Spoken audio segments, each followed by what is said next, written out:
Are you a messy person? I'm a bit of a hybrid, I would say. It depends on the circumstances. And actually, if I've got friends coming round or visitors to the house, it's amazing how much stuff you can tidy up in those 10 minutes before they arrive. But I guess what I do is I have some bits which are tidy and I have some bits which aren't. In my 20s, I lived in a 2-bedroom flat and my flat was immaculate. At least that's what you would think if you came in to visit one day. But my spare bedroom, now that was another matter. The door was shut and if you got into it, because it was a bit of a struggle to actually get in it, it was just packed from floor to ceiling with mess and stuff. And perhaps our lives can be a bit like my flat. We present a neat and tidy front to the world, and yet many of us have a spare room full of mess that we hope no one notices. But then we judge others for their messes that perhaps they struggle to hide away as easily. The reality is that we are all a mess. There are always things that we haven't got sorted, that we struggle to get on top of, things that we want to improve, addictions, marital strife, struggles at work, money worries, issues that we are ashamed of and hide away. I mean, if that wasn't the case, we wouldn't need New Year resolutions. And the fact that we realise we are in a mess, I think that says something really important. It says that we instinctively know and are acknowledging the existence of an unmess. Some sort of idea or picture of how things should be. A balanced lifestyle, a great marriage, a successful career, a healthy bank balance.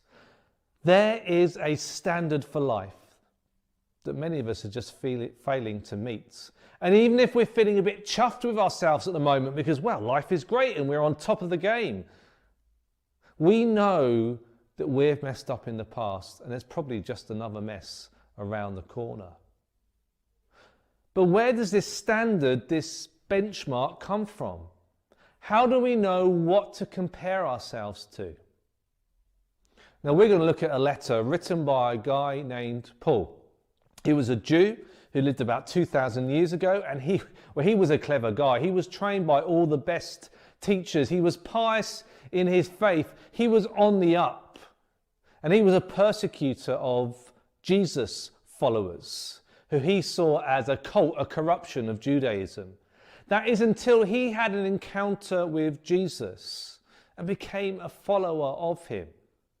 Now this Paul, he wrote much of the New Testament, consisting of letters that he sent to the early church, addressing issues and false teachings and explaining Jesus and his teaching.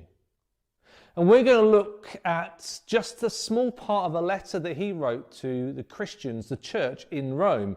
And this is a book that's dense and complicated and very clever and therefore a bit tricky to understand. So we're just going to spend some time unpacking just a couple of verses. If you've got a Bible, turn with me to Romans chapter 3 and verse 19. This is what it says.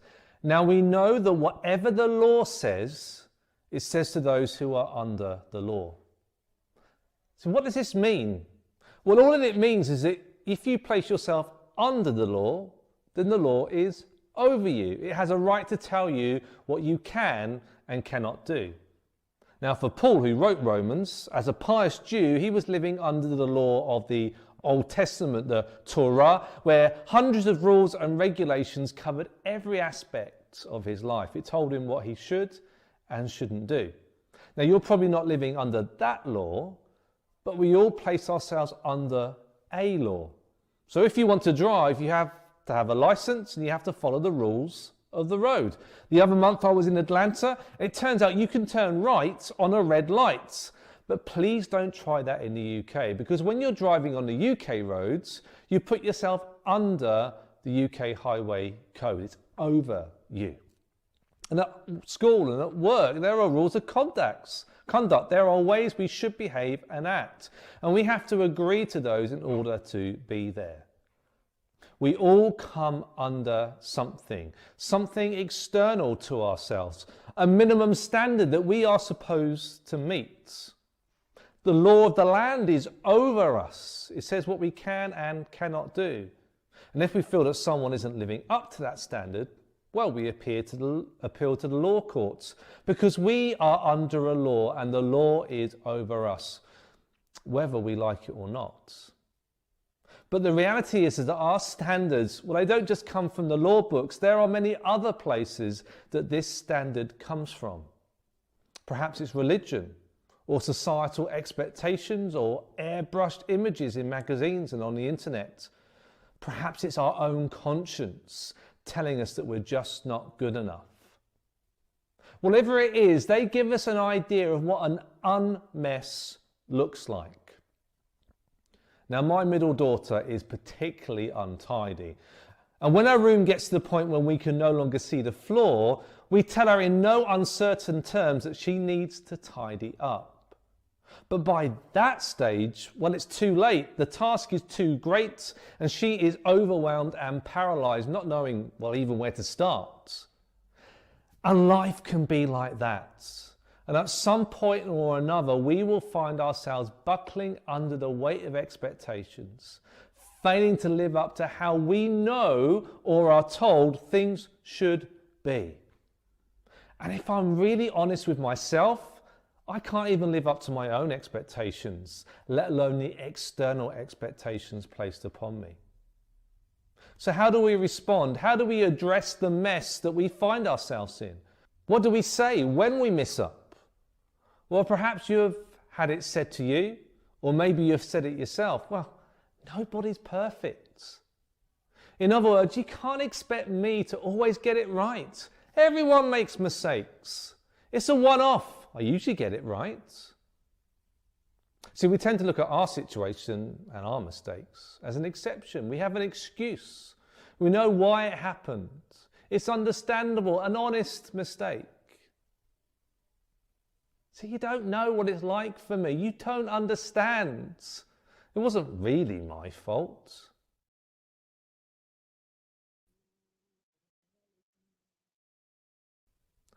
But by saying nobody's perfect, what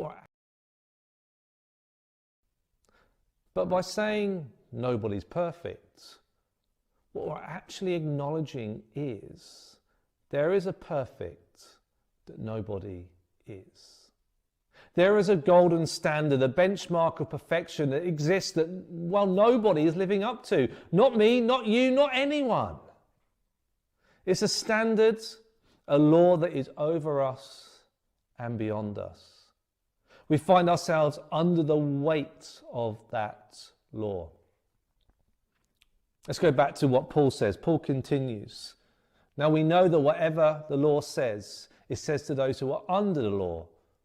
So that, okay, so there's a purpose for the law that Paul is talking about. So what is it? So that every mouth may be silenced and the whole world held accountable to God.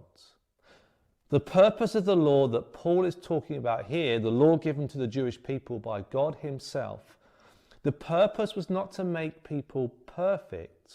If that was the purpose, it failed miserably. No, the purpose is to make people aware of, to point people towards an other that we're all falling short of. So what is that other? Well, let's just jump a few verses to verse 23. It says this, for all have sinned and fall short of the glory of God. So what's the other here? Well, it's God's. And how are we doing at matching up to his standards? Not very well. In fact, the word here that we translate as sin means to fall short of a target. You don't just miss it, you can't even get to it. But if we're being honest with ourselves, if we take a good, hard, long look at ourselves in the mirror, what we see staring back at us is a bit of a mess.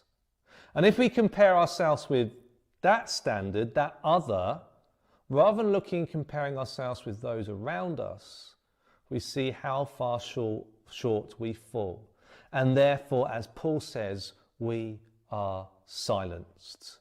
We discover that we are not in any position to judge others, to condemn them for their messes and failings and shortcomings. Because all of us, with no exception, have fallen short of the glory of God, to whom we are being held accountable. Let's jump back to verse 20. Therefore, okay, so what's the lesson here? The take home. Therefore, no one will be declared righteous, declared right in God's sight by works of the law. In other words, that law, that external standard, is so impossible to attain that none of us will ever be good enough to meet its requirements, to pass the test, to get the certificate. And I remember for me this really coming home some time ago, and I took myself off into the woods and I just spent time with God, and I cried out to him because I was faced with this impossibility of trying to be like Jesus.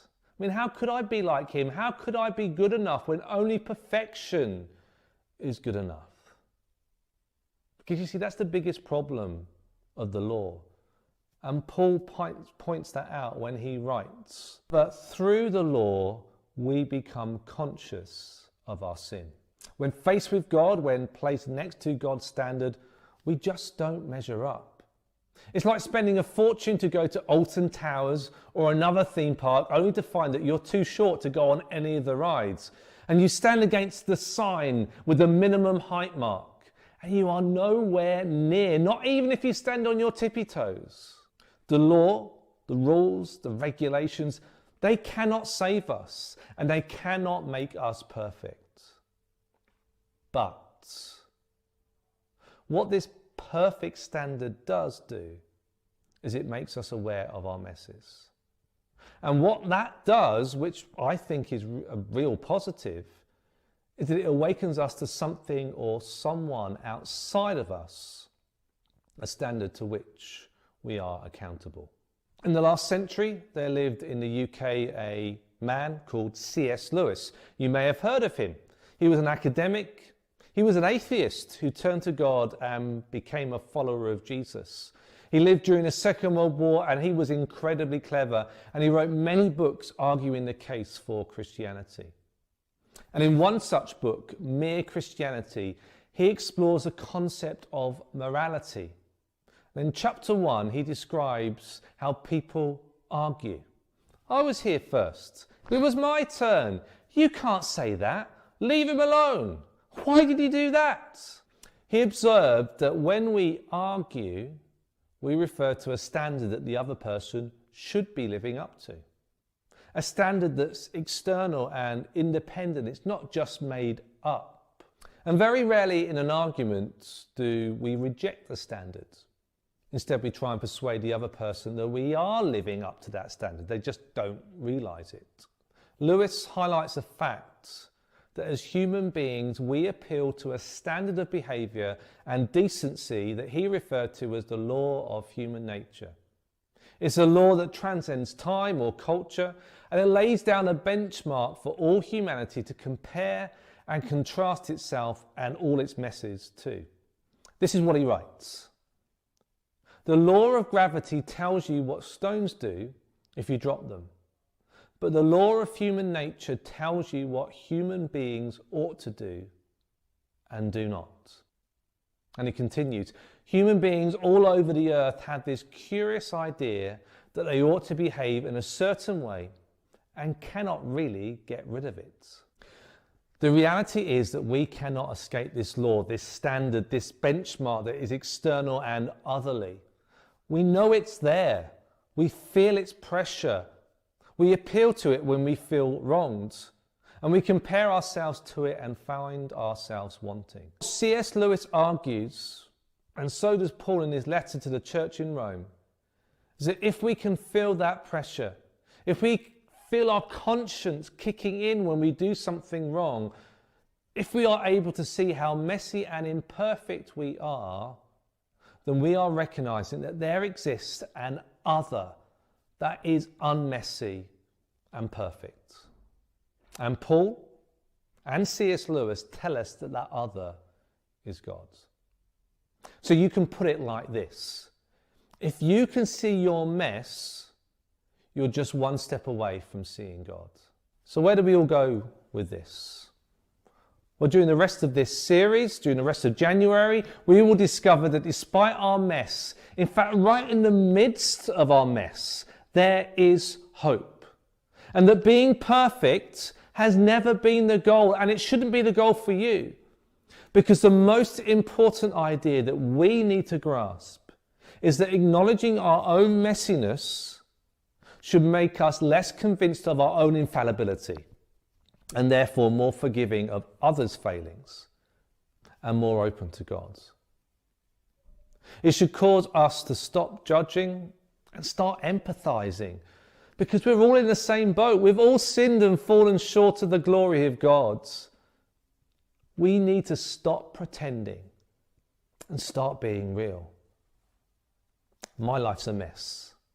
Your life is a mess. But that needn't be a problem.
Hopefully now you can hear us. We think. I don't know. Let's Maybe. pretend you can. We'll see. We can also see the chat on the side here. So yeah, as soon as you can hear us, if you know, put it in the chat, and then we know we're coming through. We'll try. But that was a good sermon. What we heard. Yes, we got the thumbs up from the sound man. Excellent. And the question that you picked. Sorry, in That's advance. Okay. Sorry. Was the last one. Yep. Who is a person or group you find easy to judge, Stu? Lay it on me, why don't you? Well, this is quite difficult because you try and remain as non-judgmental as you can, in all aspects of life, but sometimes you just come across people that you can't, whatever you try, you can't get on with them for whatever reason, and it can be very easy just to, because of that, to be quite judgmental, I think. Yeah, I think so. Do you get it? I get the same. We talked a bit about this before, didn't we? And I was thinking I like to think I'm not very judgmental, but I think there are people that I meet them and very quickly, like almost automatically in my head decide, like, you're not my kind of person. I don't know what you have to be like to put me off, but I would think like, I'll be polite to you, but that might be as much as you get from me. It's so because you're right. Sometimes you meet people like, or kind of groups, and that maybe if they got particular views that you just really can't hold with, for whatever reason, and sometimes it just doesn't work out, and you can't get on with that person. You might be quite judgmental towards them, but it's quite a struggle, because that kind of God would quite happily like you to reach out to that person, and it's that tension, isn't it, that you have to hold it in, that kind of just between what God calls you to do and like your gut feeling of this person isn't my cup of tea. There is a balance probably, and I don't think we should all feel really guilty about this. I think it's worth, because it's very practical as well, isn't it? There's 7 billion people in the world now. You can't 8 billion. Oh my gosh, that's 8 billion. But there's a lot of people, and you can't. Well, I can't be like really good friends with everyone. So my brain is probably learned to make very quick decisions about people that I want to spend time with, people I don't want to spend time with. Yeah. However, that automatic process, I think what we should take away from today is we want to keep that in check a bit and think, I shouldn't just automatically make decisions about who's my kind of person, or think you're that kind of person, so I'm not gonna speak to you as much as I would. It's about trying to understand maybe why people are like that. Ask yourself the question, why is that person not my cup of tea? And give them the benefit of the doubt. That'd be Yeah, my two totally. words Yeah, so, but because as we were saying earlier, it's really hard to do that sometimes, and there. I think just it's in those points where you just have to say like, okay, God, I can't cope with this person. Please help me. Yeah, there are those people. So yeah, sometimes. What do you think at home? Now you can hear us. Please I'm tell so us. excited. Please tell us. Who do you? Oh, hang on, we got a few here. I judge government officials. Yeah, no, that's people that do very. I think I'm with you there, Michelle. People that have those jobs that are very like bureaucratic, and you just think, oh, you're going to be like X, Y, and Z. And they come across as incredibly pious and righteous. Yeah, someone that's a job's worth is difficult. It's difficult to take seriously. Yeah, because I mean, particularly that point about like politicians and stuff, like kind of because obviously they virtually never tell the truth because the truth is far too awkward for them to tell.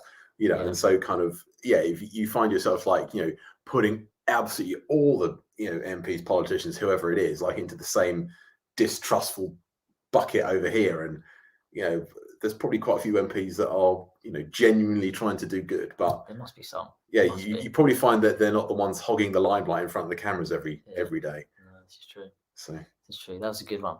Who else? What else have we got on here? Like, oh, I'm so glad you can hear us, everyone. That's good news. Yeah. Anybody else find a particular group of people or type of person very hard to? What was the question? Who is the personal group you find easy to judge?